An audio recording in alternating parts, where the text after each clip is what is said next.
Hello there, commanders, and welcome to another Total War Arena news update. It has been a while since I was able to say it, but here we are. Finally, we've gotten a patch after 1 month of waiting. And a quick disclaimer at the beginning of this video is that this video is going to be an opinion piece. I'm going to go through every patch note and I'm going to talk about my thoughts in depth about every single thing in here. So it will be a long video, so I hope you know what you're getting into. I do it so that I can share my feedback about the patch notes, share my thoughts with you, the viewers, so that then you in return can share your thoughts in the comments and engage in a debate, in a discussion with me. And then we can maybe get some really good feedback that way as well, and maybe say, we'll check it out, who knows. I only hope, but they won't tell us. Okay. So let's get into it. But let's address the first issue that was going around within the community, right? Which is how long we've waited for a patch. How it was in wargaming, right? Because here we just waited 1 month and that's it. How it was in wargaming. At the beginning, we had a patch also like every month, every 2 months more or less. They didn't have a regular schedule, but every single patch they provided was quite significant. It either introduced a new system, reworked a previous system or like already existing system, or introduced something new entirely. So for example, we had a patch that reworked the morale system, then there was another patch that reworked charge mechanics, and there was a patch that reworked friendly fire and all the ranged units, and thanks to that patch, ranged meta became an absolute meme that it never was before anyway, but yeah, it's still a meme to this day, even more in the new game mode, which is a topic on another day. But yeah, we were getting significant patches. Whether they were good or bad, they were at least significant, one way or the other. And then they switched to an update every 2 weeks. And sometimes it just felt like it was a forced update. Like, well, boys, we don't have anything, but we promised a patch every 2 weeks, so just throw whatever we have at them, right? And yeah, it wasn't good, at least in my eyes. I much preferred having a patch every month, every 2 months, but every single patch was, important and significant, rather than have 4 patches in those 2 months, but none of them brought the amount of changes that, or even altogether, right? Altogether, those 4 patches wouldn't bring as much changes, as many significant changes as 1 patch per 2 months did. So it looks to me as they are going back to the previous approach, which is longer time between patches, but patches will hopefully be more significant, and we are about to see whether or not it is. Then again, keep in mind that the team is now much smaller than it was during wargaming, and we also have the current pandemic situation, so there's that to take into consideration, right? To, I guess, lower your expectations and make them more realistic. So well, with that disclaimer said, let's get into the actual patch notes. So first we have a new feature, Battle ID Search. A battle replay can now be searched using Battle ID. By searching for Battle ID, you can quickly find and view specific battle records. Can only search for completed battles, unavailable for battles that have not yet started or are in progress. The Battle ID is displayed in the following position and contains a button to quickly copy the Battle ID. Battle results detail panel, so I guess that's after you finish the battle. Social and playback page. And it looks to me, like in this picture, yeah, there's a string of characters, just like the lobby ID when you play a custom battle. So you just copy that and use that to find your battle. I mean, you can already favorite your battles, so I don't really see a use for that, unless you can use that to share battle replays with others. As instead of giving them a replay file or or telling them like, yo, add me. I'm sorry. Well, my throat is in good condition, I guess. Or telling them, yo, add me to add me to your friends list. Go into my replays and then find this replay, like, I don't know, Thermopylae, Arminius, I don't know, Monday around 3 p.m. Right? That's what you need to do earlier. Now you can, I guess, just give them the code. I guess that's neat. But then again, it's a very niche use that you can get out of this feature, and I doubt many people will use it. I guess it's useful for me as a YouTuber, right? If you want to share your replays with me, I guess now it's easier than before.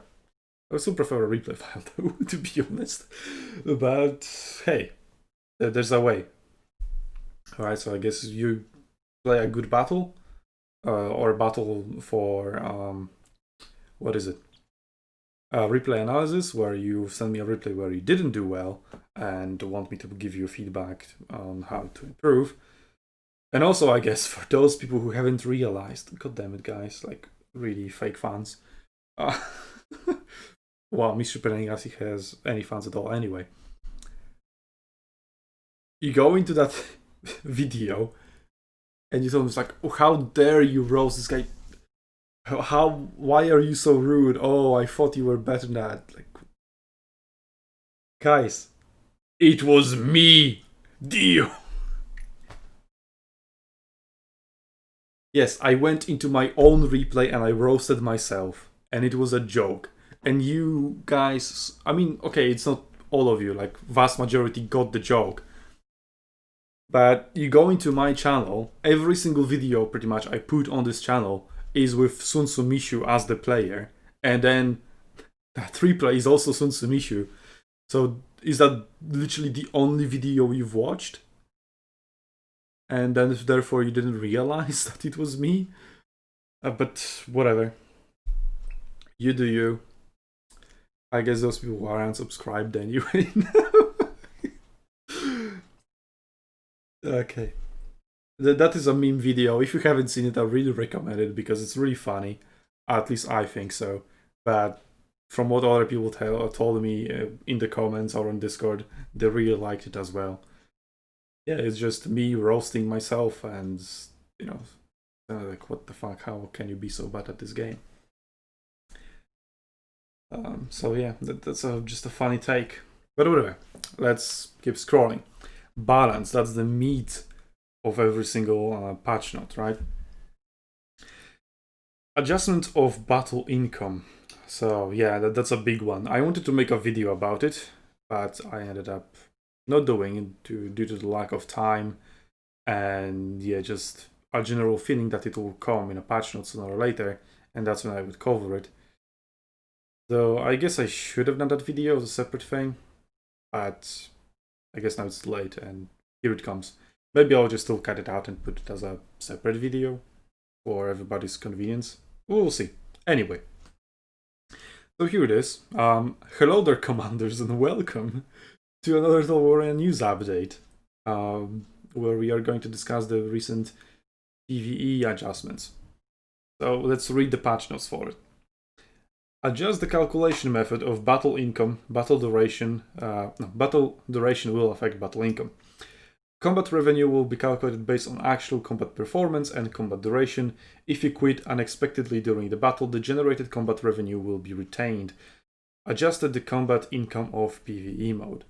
So obviously the issue was that like 90-95% of the player base was just grinding PvE battles, and you can't really blame them for the reasons. Grind is absolutely atrocious. It's really, really long. Like, you need to play many more battles than you used to during wargaming, because the battles on average are much longer. Like, even one-sided stomps where you capture all the points very quickly, and then hold all of them, so you gain like 9.5 points per second, right?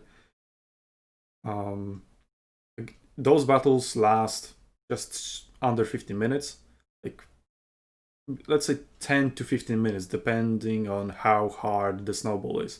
10 to 15 minutes is a one-sided stomp, and it's still longer than an average arena battle during wargaming, because during wargaming, an average battle, whether or not it was a one-sided stomp, usually lasted 7-8 minutes. And very occasionally there were battles that would stretch out all the way to the maximum of 15 minutes, because that was just a hard limit. If the battle lasted longer than 15 minutes, I mean, it would just end at 15 minutes and the winner would be decided by the amount of points left on the battlefield or soldiers alive.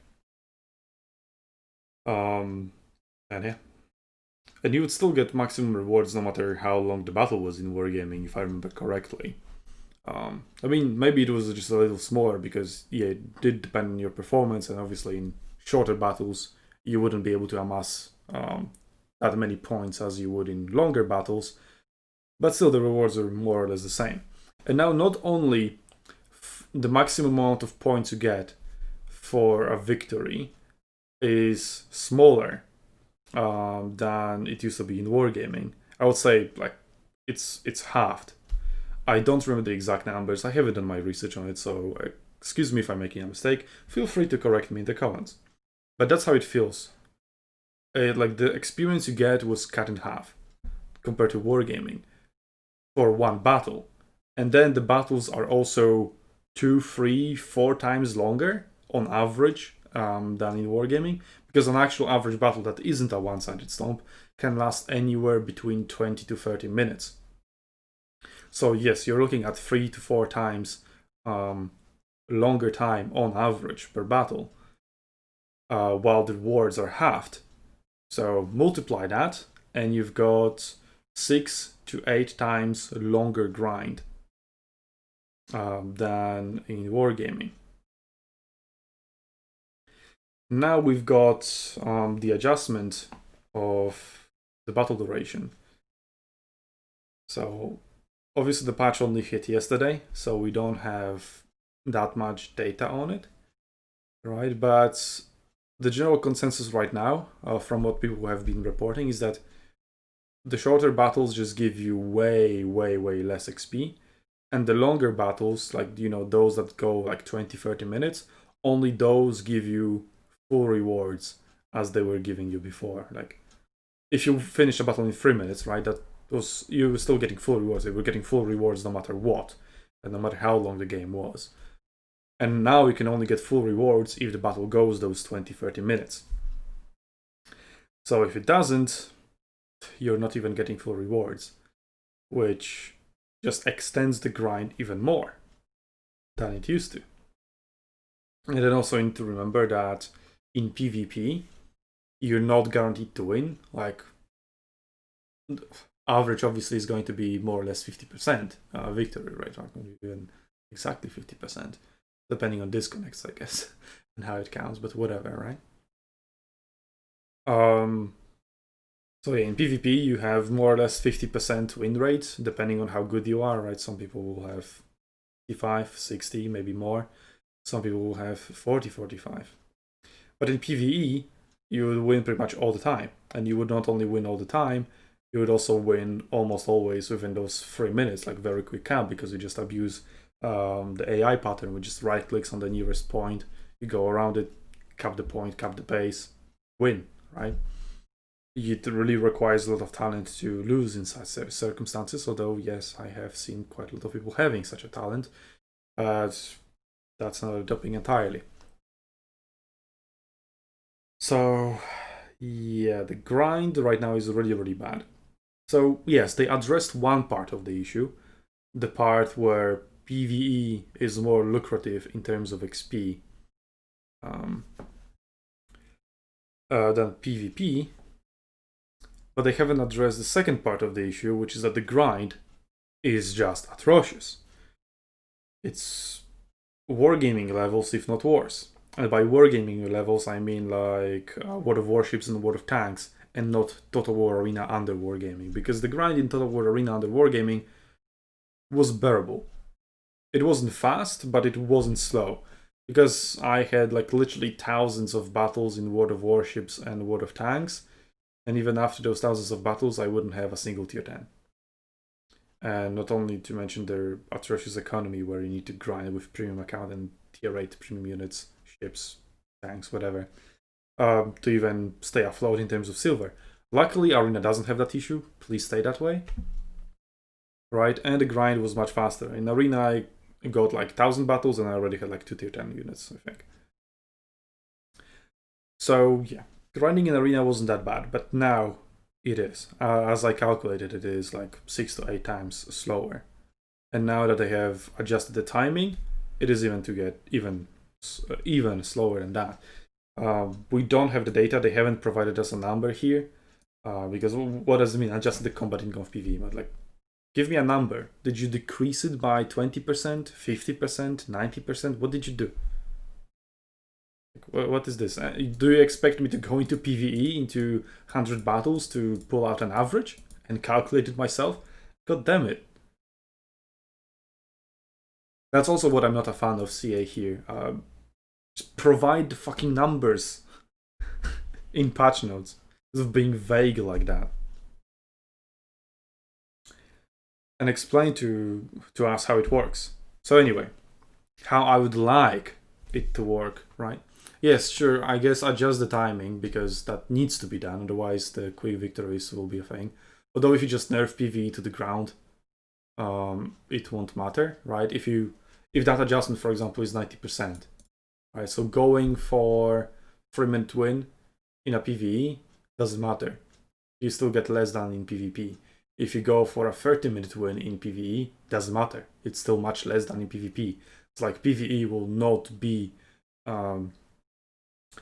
good for grinding at all, which I think should be the case, right? Just put the grind in PvP. Then again, there is an argument to be made for PvE grinding that, due to matchmaking, you can go into a tier 7 battle with a tier 5 and you get absolutely roll stomped. Or even the difference between upgraded unit and unupgraded unit is quite large. So if you go into a battle with your unupgraded tier 7 unit and you face an upgraded tier 7 unit on the other team, you're just putting your team at a disadvantage because matchmaking still counts you as a tier 7 unit. It doesn't really recognize the equipment you have, I think, at least. And yeah, that way you're just putting your team at a disadvantage and then contribute to a lower win rate for yourself and your teammates, right? So you would want to grind the boring part where you're weaker in PvE, and then once you grind your unit to be as strong as it can be, which is like just maximum upgrades, like all the equipment, right? And then you go and have fun in PvP with that strong unit, right? And you don't feel like, I have lost this engagement because I didn't have the equipment and my enemy did, and his unit was just simply stronger.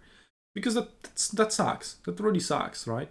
Obviously, you could just say, well, get good and outplay him, right? But it's another player. He can also outplay you. So yeah, that's one argument to be made for PvE grinding to still be a thing. And there's like not a single correct solution to it. Like, not a single solution will be 100% right for 100% of the player base. Some people will get hurt, and you just need to figure out like the best balance between those two camps, right? So yeah, nerfing PvE to the ground is one way of doing it, but you need to address how long the grind is, because it is really, really too long. And with the fast PvE grinding, it was still long, and now you take that away, and the grind is just straight up too long, and it's too long to just emphasize on how too long it is. So that's the second part of the issue. If you don't want people to grind in PvE, just make it easier, make it faster to get experience in PvP. Because there's a difference in, like in wargaming, right? Okay, I have an unupgraded unit, I just got my tier 7s, I want to play tier 7s, whatever, I don't have the equipment, right? But 5 to 10 battles, and I will have the equipment, right? Okay, so I play 5 to 10 battles, oh okay, I have my better sword right now. Another 5 battles, okay, I have my better shield. Another 5 battles, okay, I have my better armor. And 20 battles in an unupgraded unit, and it's like slowly more and more upgraded. And hey, here I am. Okay, I have my fully upgraded tier 7 unit right now, and I can enjoy my fully upgraded tier 7 unit in PvP while I grind for a tier 8 unit, right? Until I reach that point. And yeah, that way it is much better. Right now you would need to spend, I don't know, 50 battles instead of 20 to upgrade your unit to full. And with the adjustments here, right, it will be even longer. So first of all, increase the amount of XP you get on average per battle. Just straight up increase it to make the ground slower. I know the Chinese market, community, whatever, they apparently like to grind or don't mind the grind. So there's that argument to be had, like, Western players are in minority, and yeah, the Western players hate the grind or don't like it. But yeah, they're a minority, so who cares? It needs to be Chinese market. We need to squeeze the money out of them, right? After all, it's a company and it wants money. But the other way you can do it, without changing the amount of grind that is needed, lower the amount of experience needed for the upgrades, but increase the amount of XP needed for the next unit. So the total amount of XP that you need to get from tier 7 to tier 8 is still the same, but the amount of battles you need to play in order to max out that tier 7 unit will be much smaller. That would be perfect, because if you are to grind in PvP, because that's what the game needs. It needs to have players playing PvP, not PvE all the time, right? It needs to have a healthy matchmaking, short queue times, etc., etc. And you achieve it by nerfing PvE to the ground and buffing PvP, essentially. So, yeah, playing PvP with an unupgraded unit for a very, very long time is not fun, because you're just getting crashed by people who have those units upgraded already, because they have jumped on the bandwagon and grinded all those high tiers and all the upgrades while the fun still lasted before this patch, right? But if you lower the amount of XP needed for the upgrades, you can reach that maxed out unit much, much quicker, and then just have fun against other maxed out units in PvP, right? And then you don't take away that amount of grinds. It's like, okay, let's say you needed 150 battles to get from tier 7 to tier 8. I have no idea whether that number is accurate or not, it's just an example. And before, you would need to spend 50 battles on fully upgrading the unit, and then 100 battles to reach the tier 8 unit. Or it was maybe more like 75. I don't know. It really depends on the path you need to take, etc., etc. How many upgrades you need on the way. And I would switch it to, I don't know, 10 battles to fully upgrade and 140 battles to reach tier 8. And I know it's kind of like a limbo. It's like, okay, oh, quick progress, yeah, I'm having fun, okay. Every battle pretty much gives me an upgrade. And then 140 battles of nothingness, right? Yeah, it kind of feels sucky, but I would still argue it's much better than the 75-75 split, because you get much more enjoyment in the battle, right? Because, hey, my unit is fully upgraded. It's great. And there's also the argument like, oh, you need to reward the grind, right? It's like, hey, if you've grinded for long enough, you need to be rewarded with an advantage on the battlefield. That argument really, really fucking sucks. Like, look at League of Legends, for example, right? There's no advantage to grind. There's nothing. You cannot buy a premium unit. You cannot buy any boosters or whatever. Like, okay, in Arena you also can't, right? But you have premium units. And yeah, everybody's on a even playing field, and people seem to enjoy League of Legends a lot. Otherwise, they wouldn't be playing it. Although some people are just playing it out of hatred, I guess. So yeah, let us enjoy the battles, CA. Like, please fix XP, the grind, the distribution, etc., etc. But I guess I have rambled for long enough about it. I have gotten my thoughts out, hopefully. Probably I still miss some points, and I'll rewatch this video. It's like, oh shit, I should have mentioned that. Oh, I forgot about that. Blah, blah, blah. That's where the comments come in. Feel free to share your thoughts about it.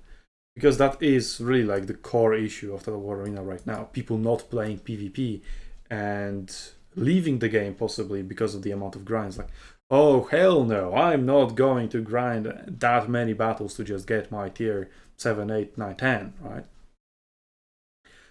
So yeah, that needs to be addressed, CA, so please reconsider. And you, the viewers, please provide your feedback in the comments. And well, let's go further into the patch notes. So if I end up making a separate video out of it, well, here's where it ends. So please check out links in the description, I guess, and support us so we can bring Arena back to the West.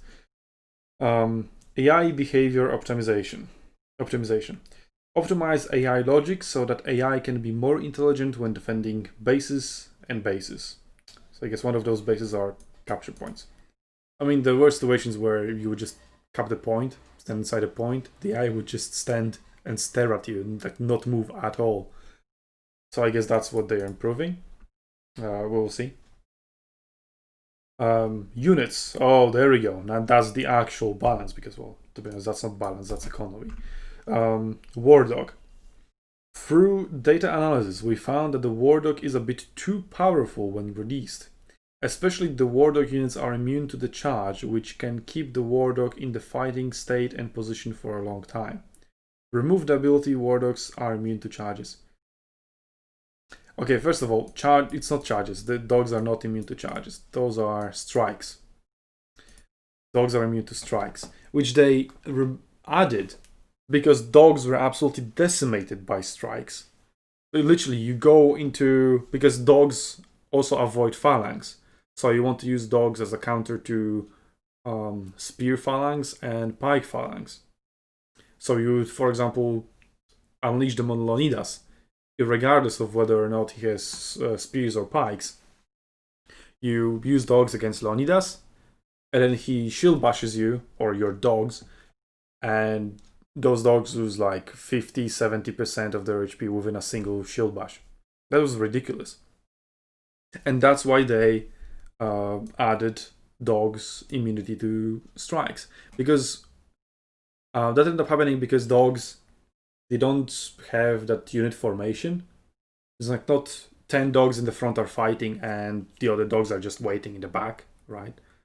I mean, it's obviously natural for them to just go and everybody get in. And dogs are like a huge damage dealers because of that mechanic. But then, when it comes to strikes, the strikes also connect on all 45 dogs instead of just the 10 that would fight in the front otherwise, right? So the damage from each strike was also much higher because the strike doesn't target a single entity, it just knocks people out in the AoE in front of them, like a cone strike, right? So that's why the dogs were getting wrecked by every single strike ability, and that's why they added it. And now they have apparently forgot why they added it, and now they're just removing it. Like, hello? Can you just remember the reasons why you added it? Because you're literally just reverting a patch note. And, well, we'll remain to see, because if the same thing will be happening, that just proves my point. You literally forgot why you added something in the first place, and now you removed it. Like, yes, dogs are quite powerful in the meta, but immunity to strikes is not the reason why. It is absolutely not the reason why. So I'll leave that to you, CA, to figure it out why and how to fix it, but I really doubt that's the way. Because if dogs will start getting wrecked by strikes again, like 50 to 70% of HP within a single strike, that's definitely not what you want to achieve. Catapults. Right. Under the current new model rules, it is difficult for slingers to find a suitable position to attack enemy units. Is it catapult or slingers then? What the fuck?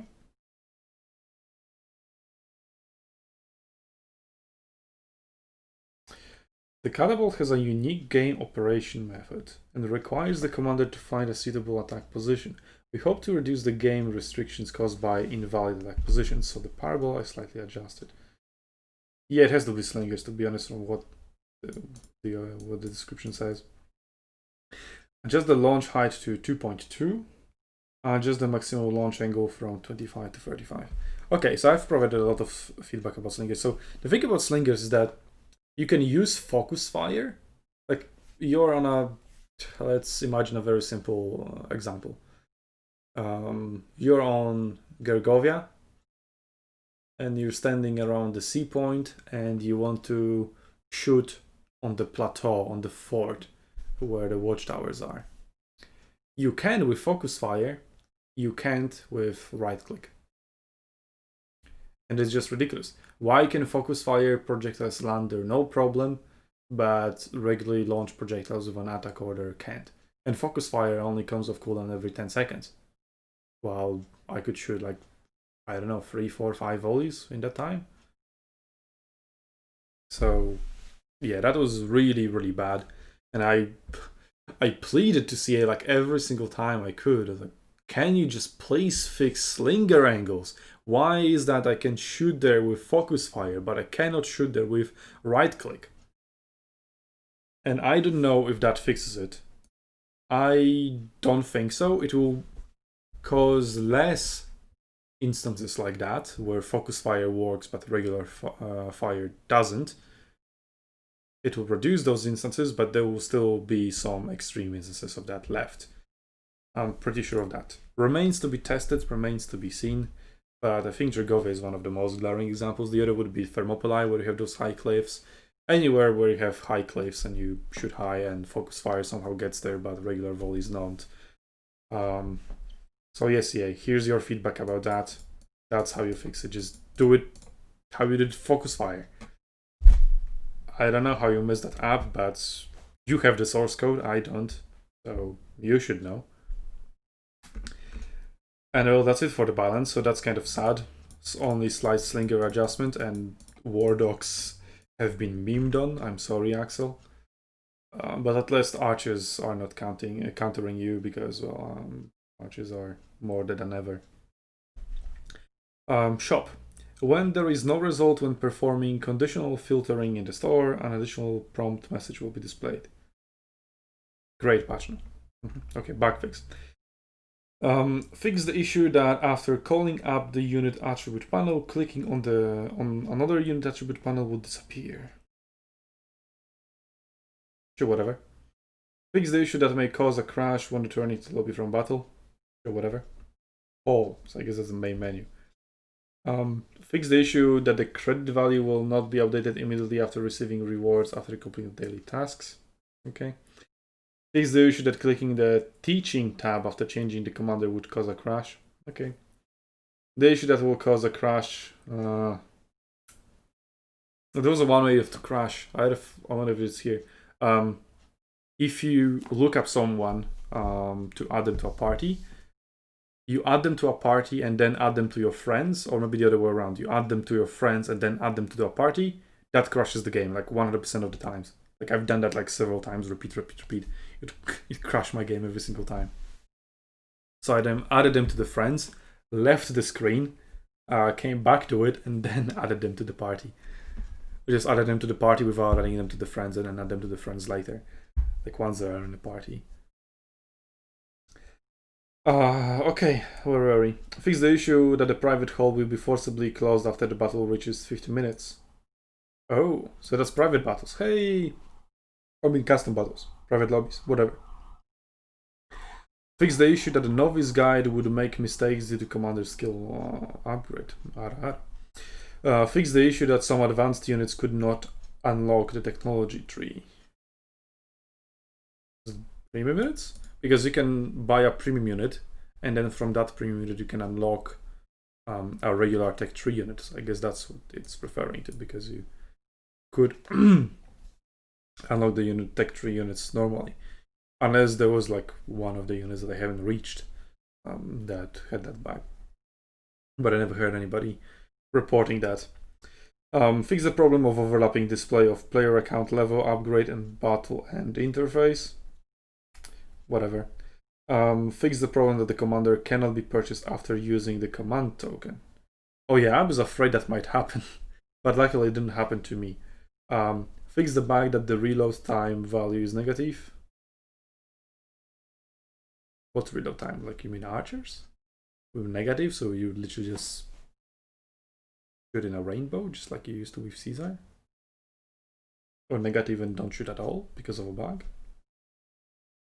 I wonder. But anyway, they apparently fixed it, whatever that may mean. Fix the problem that you'll still get rewards if you quit the game immediately after a successful match. Hello, Nexus. Text revision. Fix the issue that some Chinese texts were displayed as Latin. Melee attack was previously translated as melee attack, modified to melee hit. I mean, for us it was always melee attack, so I think it was correctly translated. But I guess it is like melee hit chance, to be honest. So I guess that is like the more correct translation. Charge impact was previously translated as charge impact, modified to charge strength.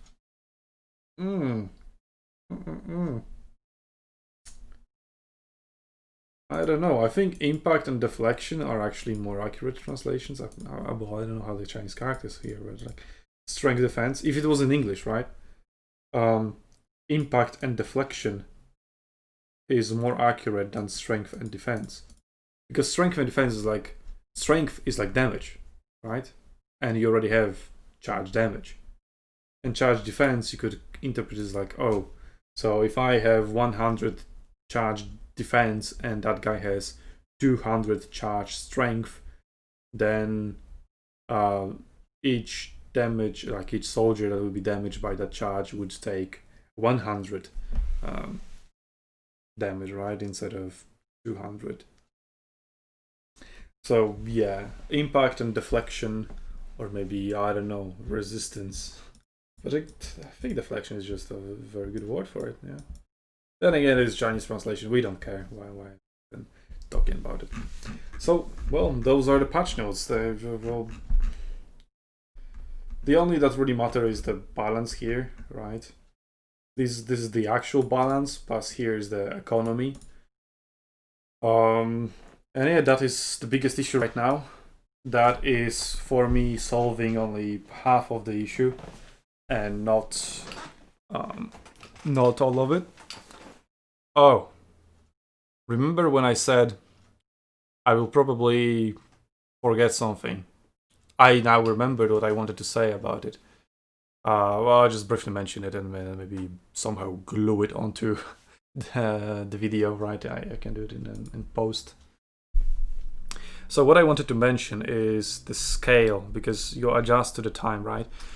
And the question is it linear, as in a 10-minute battle will give you twice as much rewards as a 5-minute battle, if everything else stays the same, like your performance and everything? Or is it exponential, where the longer the battle gets, the way more you get XP? I mean, you know, X to the strength, the might, I don't know. The power. Yeah, that's what it's called. X to the power 2 looks, right? And there's also logarithmic scale, which I think is the best solution here. And it's essentially the reverse of exponential, which it grows really fast at the beginning, right? So you reach pretty much the maximum after a very short amount of time, and then the longer it gets, it pretty much stays the same, just slightly increases. While the exponential grows slowly at first and then goes much higher. So you could, in an exponential, right, you would get, let's say, a 20-minute battle, which is on the lower end of the average battle duration, and you would get, let's say, 1000 XP.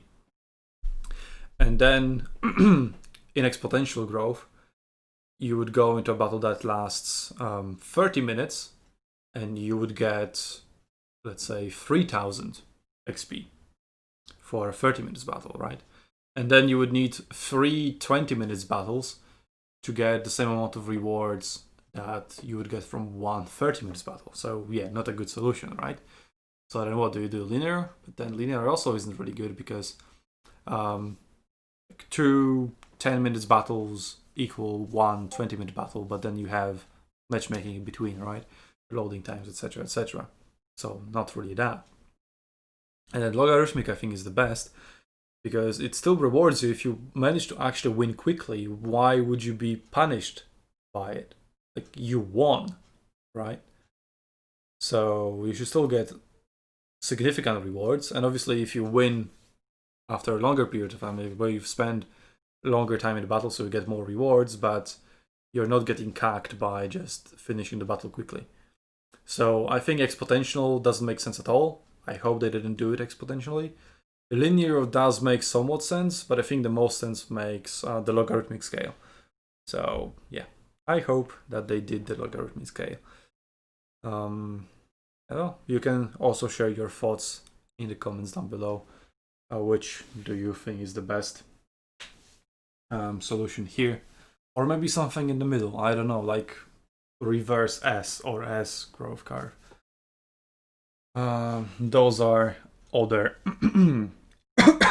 solutions to the problem, I guess. So now that's the end of the video of both videos.